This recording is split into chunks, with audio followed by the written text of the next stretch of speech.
like 5 tanks over there. Fuck a ton of tanks actually. Yeah, that's fine. We'll give them room. Let them take some ground actually. There's so They're many. Yeah, pushing they're fast. Why are the tanks retreating? Why are At you least guys like being a bitch? 8. Look at Look in this. front of us and you'll see why. We're about to lose a lot of ground. Actually, back up even further. Talos Yeah, incoming on the west side beach. with this other silver end. Yeah, what did he do? Spatha's dead when we're shot. It's dead. Talos dead. Pushing down to the left.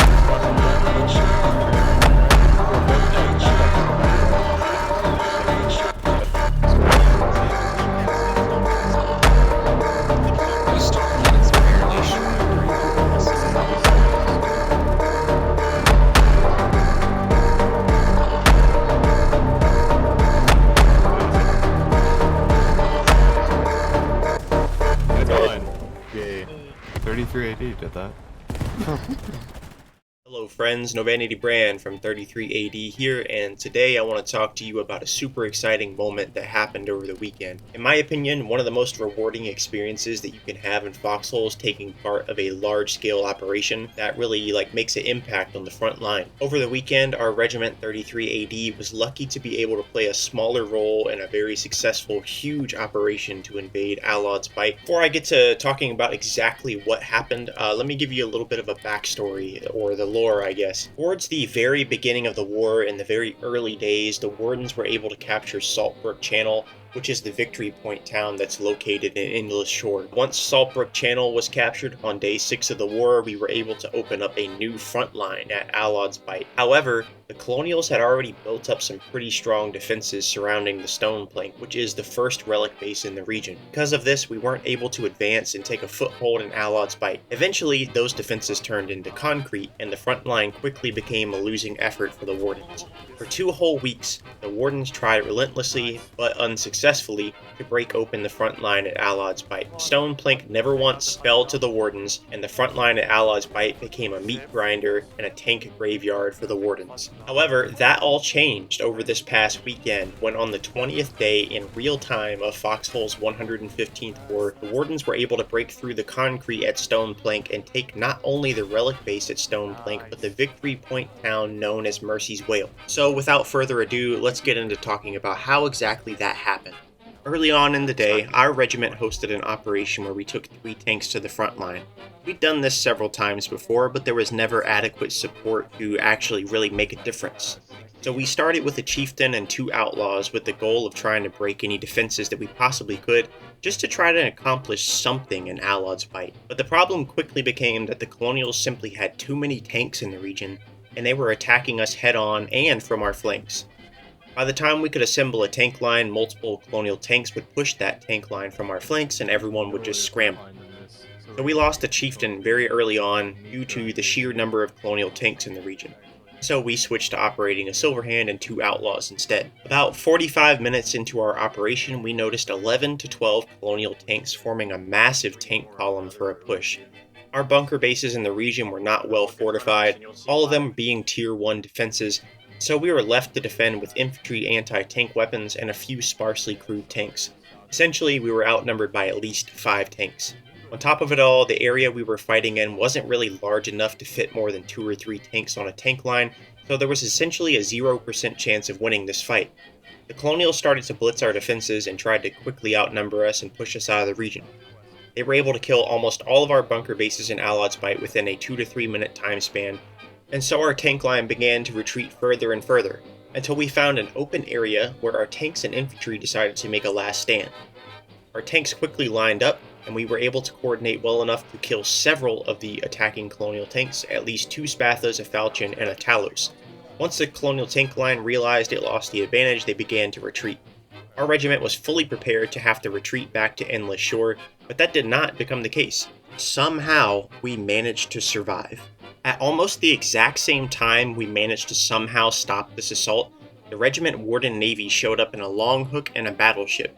In case you're unfamiliar, a Longhook is a ship that exists in Foxhole that essentially acts as a landing ship, It allows players to spawn on the ship, grab gear, and attack from the shore. This Longhook that was brought by Warden Navy was completely stocked with everything we could have possibly needed to mount a real assault on Allod's Bight. It was really the first time in 2 weeks that Allod's Bight have received so much support, and the timing could not have been more perfect. Several other regiments operated in conjunction with the Battleship and Longhook provided by Warden Navy, including the Regiment Lambda, who provided much of our infantry and armor support. With many of the colonial tanks already destroyed in the earlier stages of the battle, and not many reinforcements coming, it was time to assault Stone Plank. Stone Plank was fortified by 2 layers of concrete defenses.